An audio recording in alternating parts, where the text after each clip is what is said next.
kanila pong mga ginagawa, Panginoon.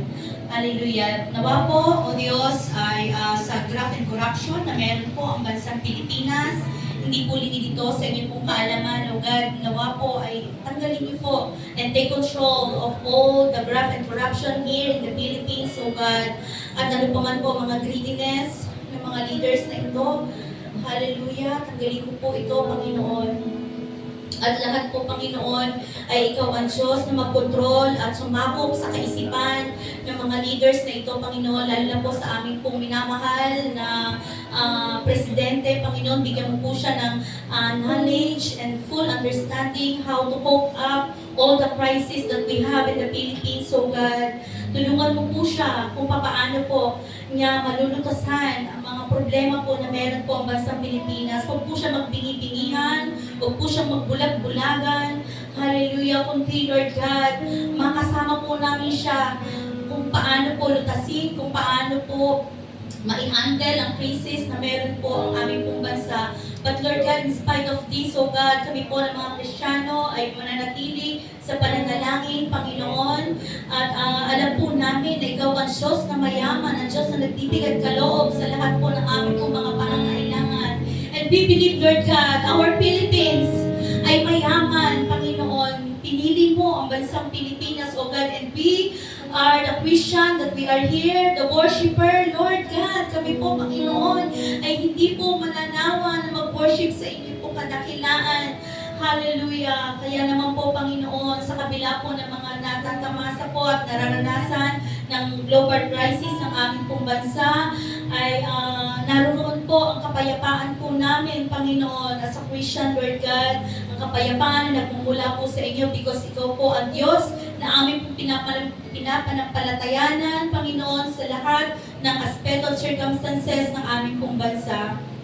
Lord God, tulungan mo po, Panginoon, na maiahon ang bansang Pilipinas, O God. Especially, Lord, sa pagtaas ng mga krudo, pagtaas ng mga gas, Panginoon, dalangin namin na lahat ng mga gumagamit, especially, Lord, yung mga nagpapasada ng mga pasahero, Panginoon, tulungan mo po sila para po, Panginoon, ma-survive po nila kanila pong mga pang-araw-araw, na mga masustain ng mga pang-araw-araw po nila pangangailangan, lalo po higit sa kanila pong pamilya, Panginoon. Help them, O God. Nawa po ay matigil na po ang karahasan, matigil na ang gera sa iba't ibang bansa, Panginoon.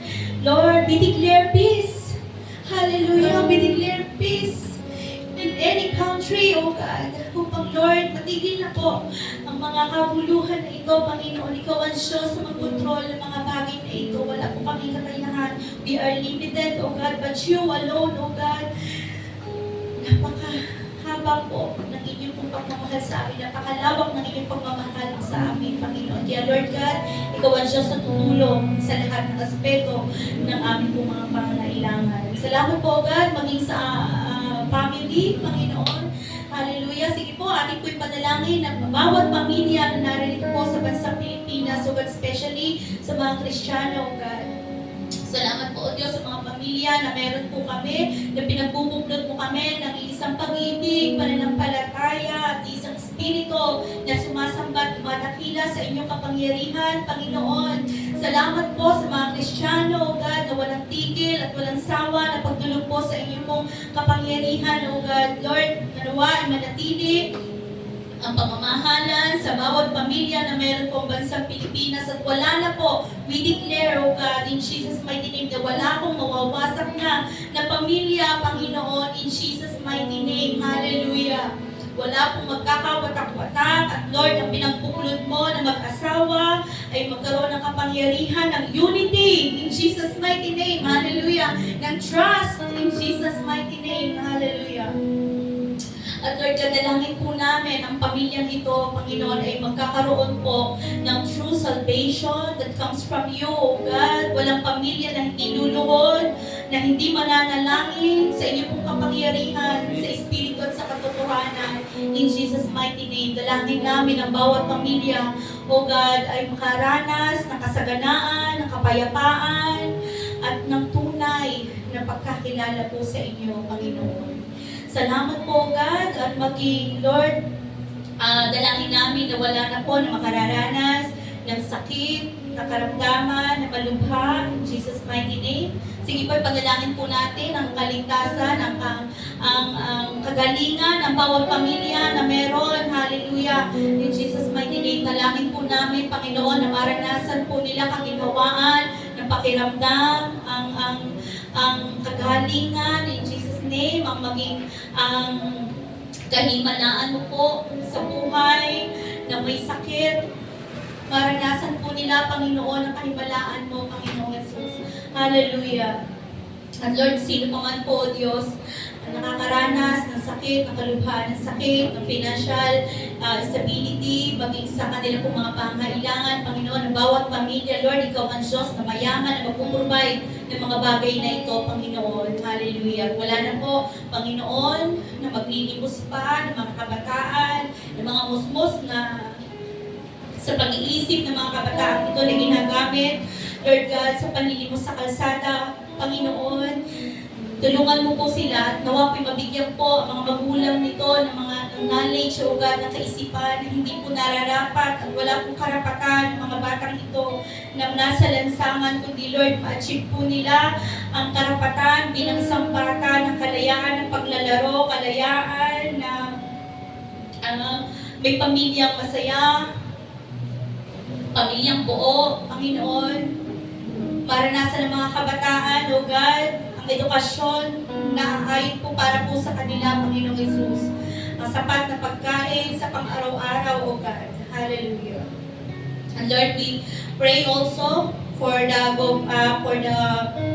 education na meron po ang bansang Pilipinas. O God, dalangin po namin, Panginoon, na naway mas pag-itingin pa ng Department of Education ang kaalaman ng bawat kabataan, Panginoon, mas pag-itingin pa mga plans and activities, Lord God, especially sa darating na pasukan muli ngayong 2026, O God, ano pa man pong curriculum na meron po at mga semester na meron pa po ang bansang Pilipinas, O God, nawa po Ikaw ang Diyos na magdikta sa mga taong ito, Panginoon, sa mga teachers, leaders ng aming pong gobyerno, O God. Hallelujah. Dalangin din po namin sa aming pong ekonomiya, Panginoon, na nawa po, Panginoong Jesus, ay bigyan mo ng kalayaan na kumita ang bawat isa, ang bawat mamamayang Pilipino. Hallelujah. Nawa po magkaroon po, Panginoon pa, ng masagana at malusog na kita ang aming pong bansang Pilipinas, so God. Especially, Lord, nawa po ay magkaroon pa rin po ng karapatan na makapagtrabaho pa, even the PWD, the senior, wala pong tinitingnan ang aming pong mga bansa na kung saan ay makapagtrabaho pa po, mga capable pa po mga ito na makapagtrabaho, Panginoon, na which is fitted sa kanila pong kakayahan pa, Panginoon. At nawa po ay maglungsad pa po ng iba pa pong mga kumpanya na kung saan ay makatutulong sa mamamayang Pilipino, Panginoon. Paunlarin pa po, O God, ang bansang Pilipinas. Hallelujah. At Lord, dalangin pa po namin sa lahat po ng mga kabataan, especially ng kabataan ay ang magiging pag-asa ng Kristiyanong kabataan, ang pag-asa ng ating bayan, ng ating bansa, Panginoon. Dalangin po namin na ilayo po sila sa anumang pamambisyo, Panginoon. At Lord, ang bansang Pilipinas, O God, ang kabataang ito, ang pag-asa upang Lord, mas magkaroon pa po ng kasiglahan, kayamanan, na kung saan sila po, O Diyos, ang magiging pag-asa namin upang Lord, magsibol pa ang mga Kristiyanong kabataan sa bansang Pilipinas.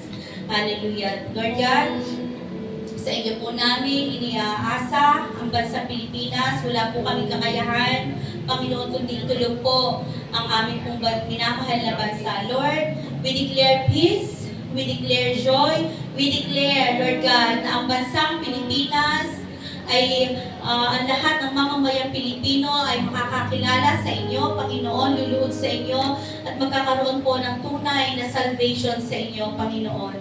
Salamat sa inyo po namin dinideklara ang katagumpayan, even Lord, in any circumstances ng aming pong bansa, Panginoon, take control of them, O God. Ikaw ang Diyos na makapangyarihan, ang Diyos na mayaman, napakahaba po ng inyong pong kamay, at Lord God, ang puso niyo po, Panginoon, ay naroroon sa amin, O God. Salamat po sa inyo po namin tinataas ang lahat-lahat ng aming pong mga panalangin in Jesus' mighty name. Amen and amen.